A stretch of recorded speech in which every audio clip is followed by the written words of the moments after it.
ऐसी बातें हैं जो मिथ्या है, पहले उनकी खोज रघुवंशम को आप मिथ्या कह रहे हैं? आज सारी ये बातें महाकवि कालिदास की बातों को आप मिथ्या कह देंगे? सारी बातें साबित हो चुकी है। आपने पढ़ा रघुवंशम? हाँ, रघुवंश पढ़ा है, संस्कृत भी पढ़ी है। आप ये कहकर मत डराइए कि रघुवंश पढ़ लिया तो आप ज्ञानी हो गए। रघुवंश हमने पढ़ा है। आप बाबा सुन तो लीजिए, सुन तो लीजिए। आज ये प्रमाणित हो चुका है कि स्त्री और पुरुष के मिलने से बच्चे पैदा होते हैं, गाय का गोबर खाने से बच्चे पैदा नहीं होते हैं। ये बड़ी अच्छी बात कही है।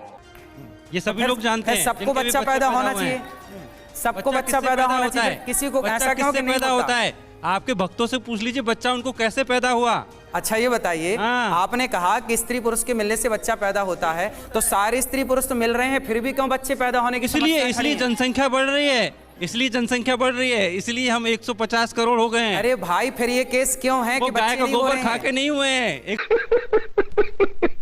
150 करोड़। ठीक है, तो सवाल क्या है आपका? मेरा सवाल ये है कि मिथ्या बातों को छोड़िए और कुछ तार्किक बात कीजिए। समाज को तार्किक बात है, आप मानो ना मानो। जवाब दीजिए बाबा। और आपने जिक्र किया कि धर्म ग्रंथों को आपने पढ़ा, कौन से धर्म ग्रंथ में ये लिखा है कि गाय का गोबर खाने से और गेहूं उसमें से निकाल के खाने से संतान की प्राप्ति होती है?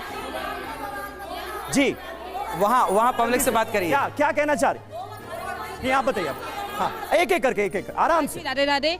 गोबर खाने से महाराज जी नहीं बोला, जो उसके गेहूं निकलता है उसे धोने के बाद। गेहूं किसमें से निकलता है? गाय जो गोबर करती है, गोबर जो करती है, गाय के गोबर से जो गेहूं निकलता है वो खाना है? वो नहीं, गेहूं धो के खाना है। गेहूं धो के खाना है, उसे पिसवा के।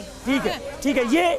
ये जो विधि है, ये जो उपाय है संतान प्राप्ति का, ये कौन से धार्मिक ग्रंथ में लिखा है जो आप बता? अभी बता दे भाई, अभी बता दे।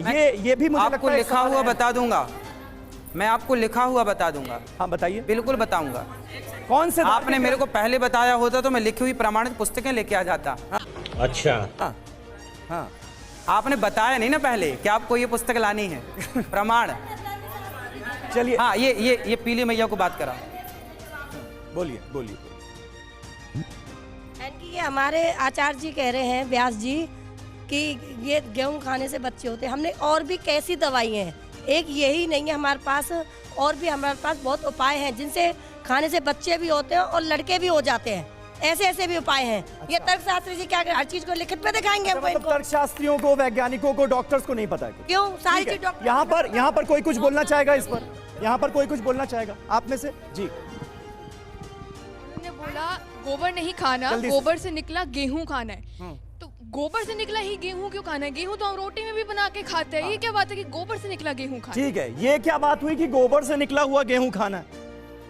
बेटा पंचगव्य का नाम सुना है? पंचगव्य का नाम सुना है? कहना क्या चाह रहे हैं भाई आप? देखो, आप बच्चे हैं, आप नहीं जानते पंचगव्य क्या होता है, आप जानते नहीं। हमारे यहाँ वर्षों से एक परंपरा रही है बेटा, कोई भी शुभ कार्य होता है, यज्ञ होता है। भगवान राम ने यज्ञ किया, श्री दशरथ जी ने यज्ञ किया, भगवान श्री कृष्ण ने यज्ञ किया, और आज भी आप कभी यज्ञ करेंगे और आज भी आप कोई विशेष बड़ी पूजा करेंगे तो सबसे पहले आपको पंचगव्य पिलाया जाएगा। पंचगव्य में 5 चीजें होती हैं: गाय का सुंदर सा दूध, दही, घी और गोबर का रस और गौमूत्र। 5 चीजों को मिला करके पंचगव्य बनाया जाता है, और वो पंचगव्य पी करके आप शुद्ध होते हैं, यज्ञ के योग्य बनते हैं, यज्ञ के अधिकारी बनते हैं। अब आज की जनरेशन, आप लोगों ने ये सब पढ़ लिया है, तो क्या अपनी भारतीय संस्कृति जो परंपरा वर्षों से चली आई है, क्या उसे आप आज की शिक्षा से नकार देंगे कि नहीं जी ये सब गलत है? हमारी संस्कृति, हमारे शास्त्र, और मैं जिन शास्त्रों का बेटा जिक्र करता हूँ ना, वो शास्त्र बिल्कुल साइंटिफिक हैं। मैं हर बात विज्ञान की कसौटी में खरी बोलता हूँ। आज बताइए, साइंस का मतलब बताऊं? पहले सवाल जल्दी, क्या पूछ रहे हैं आप? जल्दी से। लग रहा है मैं 200 साल पीछे पता नहीं कितने साल चला गया हूँ। साइंस का पहले आप मतलब बताइए। देखिए, साइंस का मतलब मैं बता रहा हूँ जी महाराज। सारी दुनिया मानती थी आज से कुछ 100 वर्ष पहले कि पृथ्वी चपटी है। सारी दुनिया मानती थी कि पृथ्वी चपटी है। उस समय भारत के हमारे वेद पुराण कहते थे कि पृथ्वी गोल है। भागवत जी में आज भी सब्जेक्ट है भूगोल, जो पृथ्वी गोल है। तो हमारे यहाँ तो साइंस है ना बेटा।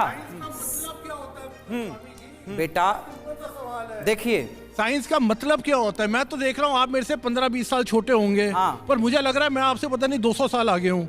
आप मुझे बड़ी छोटी सी, अब एक मिनट, एक सुन लीजिए। एक आदमी अपनी शादी में दूल्हा नाच सकता है, दुल्हन नहीं नाच सकती। ये मुझे समझ नहीं आया। दूल्हे की खुशी अलग है, दुल्हन की खुशी अलग है, ऐसा क्यों?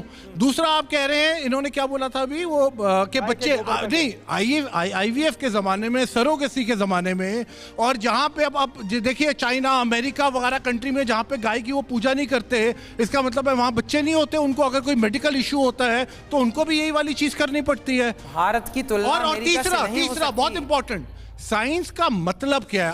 आप रेफर मत करिए, बड़ा बताऊंगा। इसका प्रवचन नहीं, एक लाइन का आंसर दे दीजिए। साइंस का मतलब क्या? नहीं तो मैं जवाब ले लेता। साइंस, देखिए ये पूछ रहे हैं साइंस का मतलब क्या है। साइंस मतलब विज्ञान। विज्ञान क्या है? हमारे वेद ही विज्ञान है। हमारे वेद ही। आपने अपना सवाल पूछ लिया, उन्होंने जवाब दे दिया। उन्होंने जवाब दे दिया जी। हाँ, एक मिनट माइक। जो साइंस ये होता है, सुन लीजिए, जो प्रक्रिया 99.99% टाइम सक्सेसफुल होती है, उसको साइंस कहते हैं। सिंपल सी क्यों हमारे वेद प्रमाणित नहीं है? Repeatedly successful. अगर जो चीज 40, 50, 60% होती है उसको साइंस नहीं क्या कहते। वेद को आप प्रमाण नहीं मानते? अरे वेद उठा ले रे देवा, उठा ले रे बाबा। क्यों जा रहे? मैंने क्यों? वेद ही विज्ञान है। आप विज्ञान कहाँ से आया? आप बात कर रहे हैं बच्चों की। आप कह रहे हैं बच्चों को गाय का ये दो तो बच्चे पैदा हो जाएंगे। ये अगर 99.99% अगर ऐसा होगा तो साइंस है। यदि इसका आपके पास कोई डेटा है? यदि हाँ, आपके पास बताइए। सुनिए, यदि वेद, सुनिए, ऐसे नहीं जवाब जी। क्या है? यदि वेद विज्ञान नहीं है तो नक्षत्र, तारा और ग्रह को विज्ञान आज जान रहा है। हमारे ऋषि मुनि पहले से बता रहे हैं, नवग्रह की पूजा होती आ रही है। ये बताएंगे कि विज्ञान क्या है। अरे वेद ही विज्ञान है। जो वेद में है वही विज्ञान है। क्यों? हम तो वैदिक हैं ना, तो वेद में जाएंगे। आराम से बैठ जाइए। ठीक है, थोड़ा सा आगे बढ़ते हैं। आपके सवाल भी हो गए, महाराज जी का जवाब भी हो गया। थोड़ा आगे बढ़ते हैं, बहुत सारे सवालात हैं आज। अनिरुद्धाचार्य जी महाराज की हाजिर जवाबी भी काबिले तारीफ है। इसकी भी एक झलक आपको दिखा देते हैं। वैसे स्टूडियो में आपने नमूना देख ही लिया है, देखिए। पत्नी का विश्वास काहे तोड़ती हो? एक हाथ से कभी ताली नहीं बजता है महाराज जी, चुटकी तो बजती है।